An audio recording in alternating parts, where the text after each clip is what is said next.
going on, guys? Welcome to the Underdog podcast. We're here with Fan Control Football League linebacker Keith Wainwright. How you doing, man? I'm good. How about yourself, man? I'm doing fantastic. So, Good. a few questions for you, of course, on our first episode here. So did you grow up in Alabama? Yeah, man. I was actually born from Bermuda. I don't know if you know where it is. It's like a small island, maybe 300 miles off the coast of Carolina. And me and my mom and my two sisters came out here when I was maybe 7. And pretty much been in Huntsville for my whole life. So Huntsville is kind of the best way I could put it is like a smaller Dallas, Texas. And it's a college city, it's a school city, so it's always something to do. It's always people around, and I've been here my whole life practically. So yeah, that's pretty cool, man. Yeah. So so you went for college. You went to Alabama A&M, correct? Yeah. So go ahead. I'm sorry. It's cool. I just wanted to ask you, what was it like there, and what was your experience the team and the coaches there? Yeah, so I originally got offered from UNA. I went my senior year in high school, probably the summer coming into my senior year. We had a football camp, and I don't know if you know too much about high school football camps at different colleges, but I impressed a lot of coaches there, and I actually got my first scholarship from Terry Bowden. He was a coach from University of Florida, and he transferred to UNA, University of North Alabama, I'm sorry. And he offered me my first scholarship. So I went there for about maybe 3 or 4 months, and I didn't like it because he had brought guys like Janoris Jenkins, Tevin Campbell, those kind of guys on the team. And it kind of gave me, I got a little discouraged. I wanted to play, not knowing much. I didn't have a mentor on my side. So I transferred back home to Huntsville. And, it was cool, man. It was just, back then, times has changed. Like back then when I played, we didn't have huddle. We didn't have, that. And I'm not saying I'm too old, but I was like right before the generation change. And my relationship with coach was pretty cool. I think I was fairly liked around, on the whole team. It was a lot of work. And I remember times where I used to come to practice late, and I used to run stadiums. So every minute that you were late, you had to run the stadium. So it was new for me, especially coming from high schools, because we did practice in the evenings, of course. Yeah. So the transition was it was tougher my freshman year. I didn't play much my freshman year. My sophomore year is when it kind of picked up for me. And my junior year, that's exactly when I was getting some prime time on the field. So, yeah. All right. And what you just said, you impressed coaches at a high school. I'm looking at this right now. It says you were the most valuable player at the University of North Alabama high school camp. Yeah, that's what I was referring to. Yes, sir. And you were second team All-City in 2010. Yeah. So the first team, but my guy, funny story, my guy Cunning Neighbors, not trying to take anything from him. He played at LSU. He was a dog, by the way. He played at LSU, played fullback, and then got drafted by the Titans. I think he played there for about a year, and then he stopped playing. He's actually a coach at last time I checked, he was at Florida Atlantic University. But me and him was neck to neck with tackles. I think he had 110, I believe, maybe 105, and I had 80, 88, 89 or something like that my senior year. So he definitely got the best out of that situation. So yeah.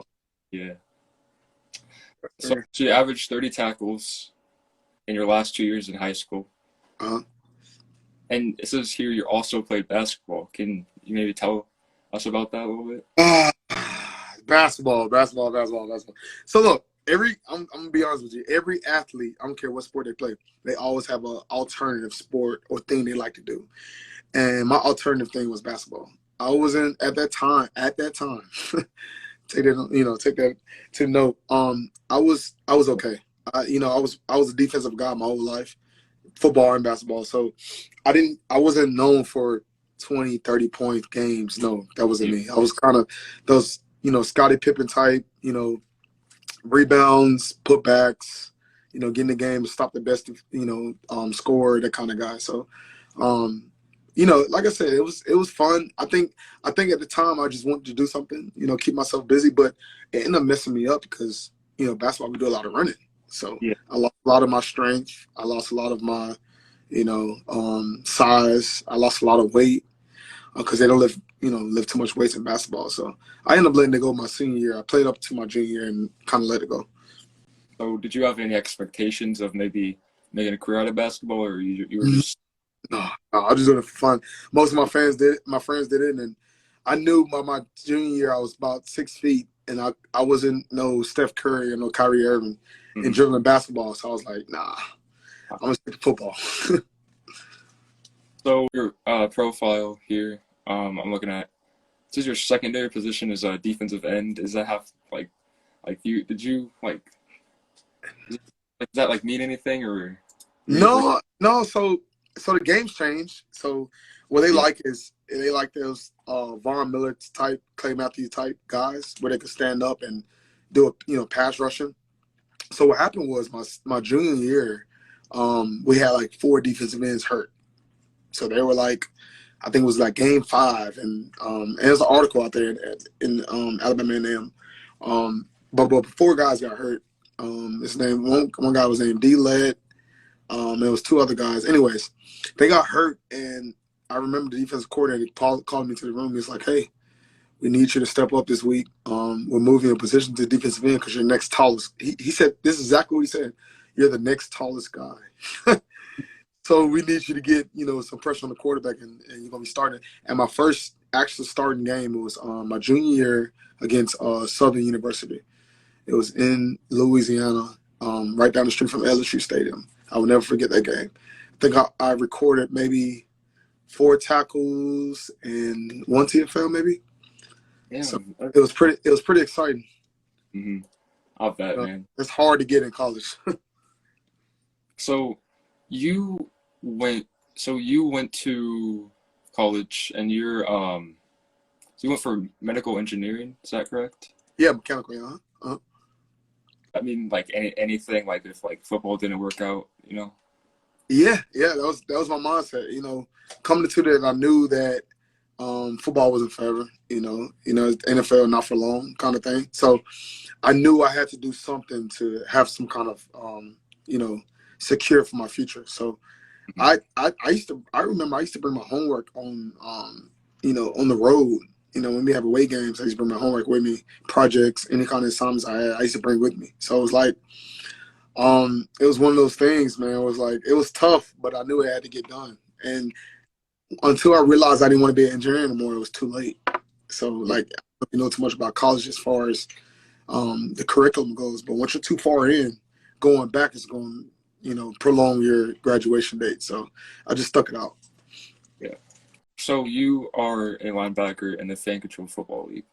Yeah, So obviously that that league kind of just is like brand new, started a couple years ago. So yeah. like went and tried out, like were you going into that and like expecting to like get a spot, or were you just were you like very confident, or were you like kind of like iffy on it? Oh man, to be honest with you, at that time in my life, I was kind of I haven't played ball in a while since Hmm. since my last arena experience, and I think I was probably a year off for playing balls, but I knew I was in good shape. So Yeah. my agent called me and said, "Hey, I got another workout for you." I didn't know anything about FCF until now, but back then, he was like, "Hey, go to Birmingham, Alabama, and go to this tryout and just check it out." So when I was there, it's probably about 30 guys, maybe 15 and 15 on each offense and defense. And I was doing above and beyond on defense. Like I was like locking receivers up and running backs. And, it was kind of one of those things where it's like, yo, this is me doing this. I was shocked. And I don't know if you know John Jenkins. He used to be a scout for the Cowboys. He was out there. He was the recruiting coordinator for FCF. And he was like, man, you got game. Like, and we was out. It was only 3 linebackers out there, and we was out there for at least 6-7 hours, at least. Yeah. So it was pretty intense. Hmm. Yeah. So so like what's it like, you know obviously me, being younger, like my goal is to play professional football someday. Yeah. And as you, it's really cool talking to you, man. And like Yeah. so, like what's it what's it like playing, in more of a professional league, and like what's it like for you?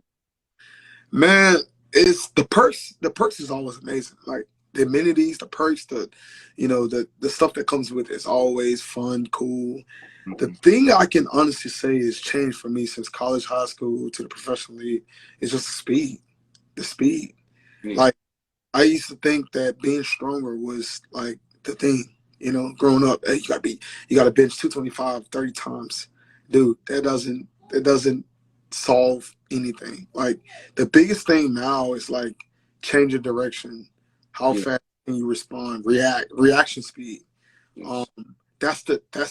that's the difference maker. I don't know if you know Andrew Jamil, but I I do. got a chance to play with him and actually did a couple of one-on-ones with him on during the game, and Hmm. dude, his change of direction is amazing.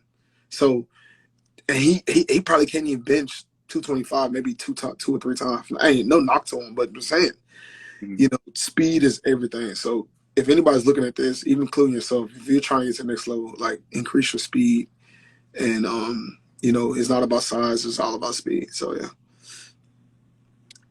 All right. Well, so kind of like closing this interview off here. Like what do you think you can do maybe like one day to like go to like the next level, or like get like one of those like the USFL, the XFL, maybe even the NFL? Like what do you think you can do? Yeah, so USFL is funny you said that. USFL actually contacted me while I was in the FCF. And Mhm. it was kind of a hard decision to make at the time because, I don't know if you know this or not, but the USFL locks you in for 2 years. So once you sign with them, you can't go to no other league but the NFL. So it's kind of like a risk taker at the time. But I mean, it worked out because 50 players signed in the NFL from the USFL. So um, Mhm. I think the next step for me is just getting a shot. You know, it's a lot of guys out there Yeah. um, that's looking for the next opportunity, and it's not about how good you are. It's not about how fast you are, how strong you are. It's all about just knowing the right people and God's timing. And Mhm.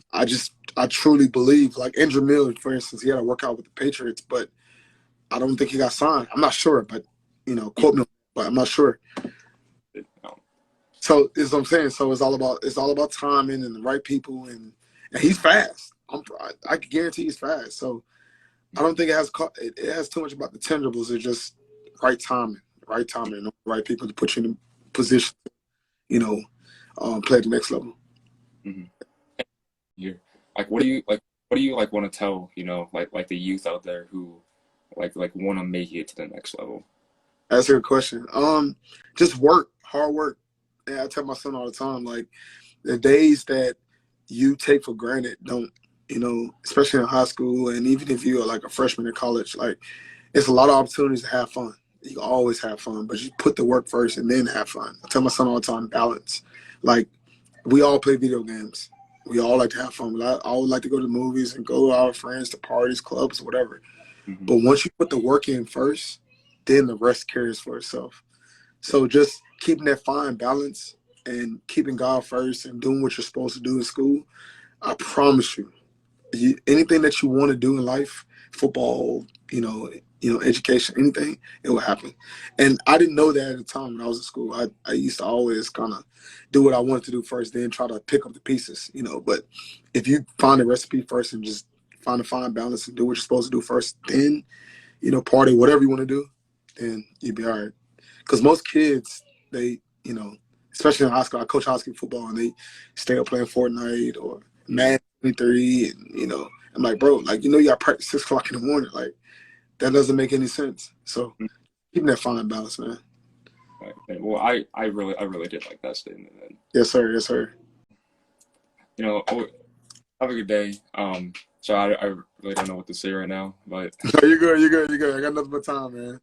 yeah. Um, I appreciate you, reaching out to me, man, to keep doing your thing. And Hmm. if you need any more resources, any more guys, I got plenty of connections. I could shoot them your way. And All right. um, good luck to you in your future, man.